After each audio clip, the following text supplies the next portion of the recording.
We're taking a very important break and to introduce somebody who really needs no introductions. Dr. Frank Rhodes. Dr.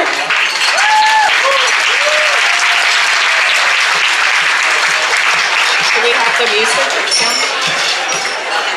Dr. Frank Rhodes is the 9th president of Cornell University. He served from 1977 through 95, while ending a policy of deficit spending and delivering a balanced budget. Research funding more than tripled during his administration, from $88 million in 1977 to more than $300 million in 1993. President Rhodes also increased diversity at Cornell among students and faculty. Minorities as a percentage of the student body grew from 8% in 1977 to over 28% in 1994. The number of women and minorities on the faculty more than doubled in the same time. Since his retirement, many of you know he's remained very close to Cornell. President Rhodes has been a very familiar face to many of our CAAA banquets, and we're extending an invitation to him for 2012, Year of the Dragon, and to everybody else here tonight. Something very special happened in Ithaca during that time. President Rhodes' tenure, people often spoke of Cornell magic. Tonight, we're very honored to welcome him to the podium, Cornell's chief magician, President Frank Rhodes.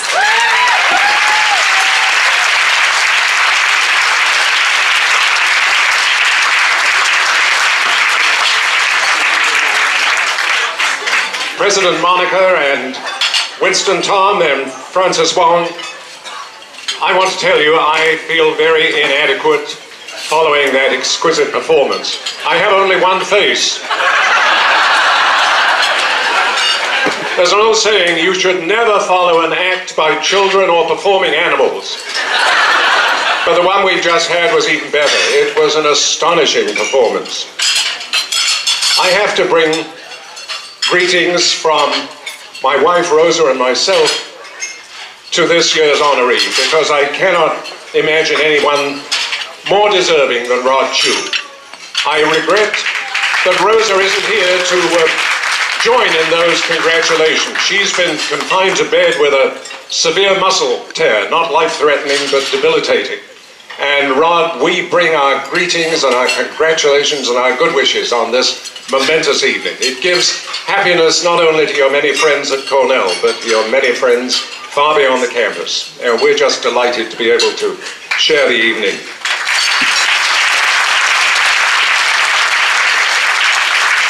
I'm also so happy to be here at this CAAA banquet.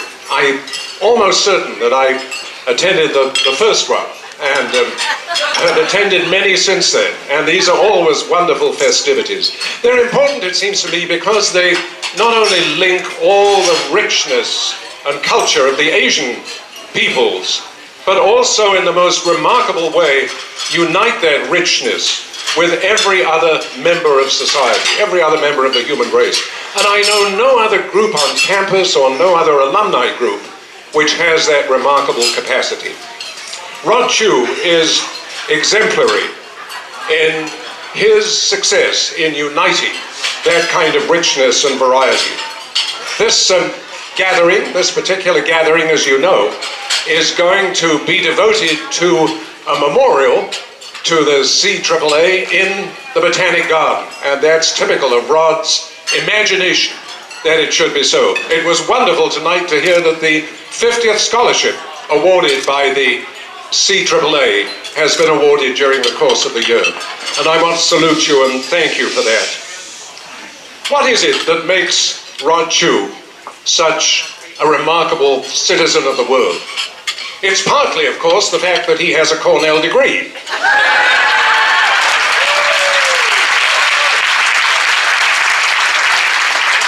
With honors from the MBA class of '91. It's partly also that his remarkable accounting background with Arthur Andersen, where he became in the end partner, took him later to Albany, and in a variety of different capacities in Albany. He served not just the state but the nation well. He was the one from whom, for several years, I received my demands for state income tax.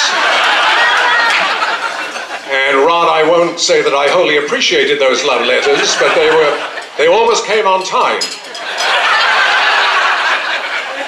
He served the first Governor Cuomo faithfully and well.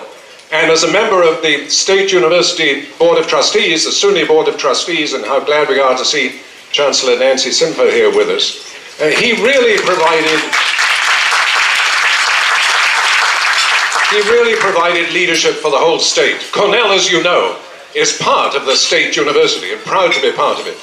And Rod's leadership there was really a very important part of the success that was achieved.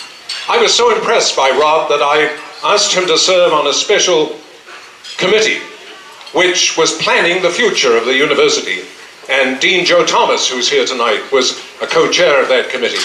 And Rod made a remarkable contribution to that work on the future of Cornell. And that contribution still is folded in to the developing plans of the university. But he has been so much more than any other person I know. He is an international leader in higher education.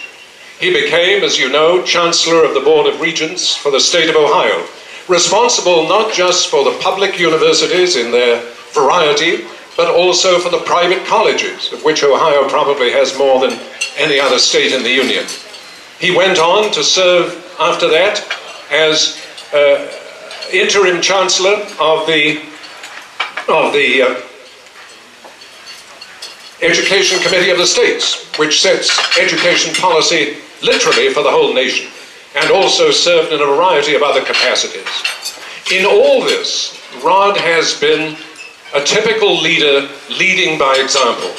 And that, Rod, is something that all of us here tonight want to honor as the beneficiaries. I want to tell you from everyone in this room, from people far beyond it, we salute and recognize you and all your family, your mother in particular here tonight, at this remarkable award. You honor us by accepting it, and we rise in salute.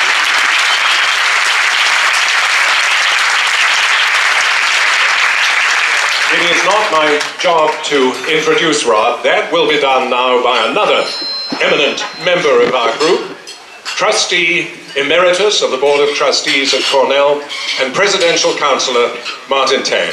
Martin.